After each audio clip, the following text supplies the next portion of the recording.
আপনারা শুধু ভিউজটা একটু দেখেন গাইস। আমার এই পাশ থেকে হচ্ছে দুপাশ থেকে লেকের পানি এখনো জমা, অনেকটা হচ্ছে শীতকাল থাকার কারণে কমে গিয়েছে। চারপাশ থেকে এতটা সুন্দর, এতটা বিস্তৃত একটা জায়গা। আমার সামনে দেখেন কত সুন্দর পাহাড়, দুপাশ থেকে জমি চাষ করা হচ্ছে ধান চাষের জন্য হয়তো। মানে প্রকৃতি ভাই এত বেশি সুন্দর, এখানে শীতের অতিথি পাখি চারপাশে আনাগোনা অনেক বেশি। সো মারিশা ওগুলছড়ির কথাই আমি বলছি। আমি এখন বর্তমানে আছে সেই মারিশা ওগুলছড়ি। আমার এই রাস্তার দুপাশ থেকে হচ্ছে সেই লেকের পানি, আর সামনে হচ্ছে পাহাড়। সো আমরা পাহাড়ের দিকে যাচ্ছি, যেটা হচ্ছে মাঝিপাড়া সীমান্ত সড়কের দিকে।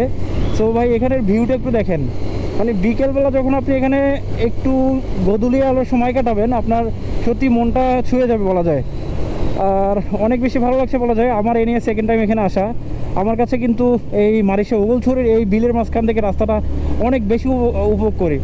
বাংলাদেশের অনেক বাইকাররা হয়তো এখানে আসতে চান, বাট আসার জন্য আপনাকে সেই মারিশা বাগাইছড়ি হয়ে আসতে হবে। সো আমি এবং আমাদের ভাই ব্রাদার সবাই কিন্তু এখানে চলে এসেছি। গ্রামের মাঝখান দিয়ে সে আঁকাবাঁকা পথ, পাহাড়ি দুর্গম পথ।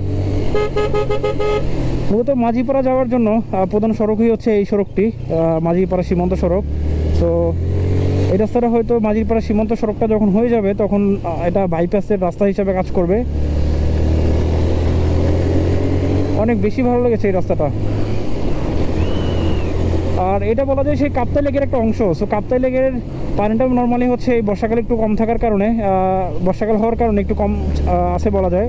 আদার্স আপনি যখন বর্ষাকালে আসবেন এই রাস্তার প্রায় ছুঁই ছুঁই পানি থাকবে।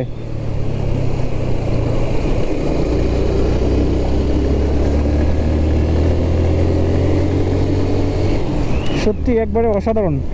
যারা এখানে এসেছেন তারা কিন্তু এই রাস্তাটা অলরেডি উপভোগ করেছেন। বর্ষাকালের থেকেও শীতকালেও কিন্তু এই রাস্তাটার সৌন্দর্য আরও অনেক বেশি বেড়ে যায়। ও ছোট ছোট জাল দিয়ে মাছ ধরা হচ্ছে এখানে মূলত। পানি হয়তো শীতকালে আরও কমে যাবে।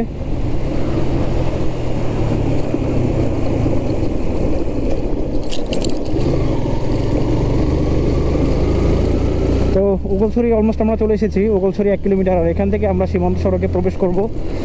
আর এখান থেকে 2 কিলোমিটার সম্ভবত। তো চলেন সামনে গিয়ে সীমান্ত সড়কে সবার সাথে দেখা হচ্ছে।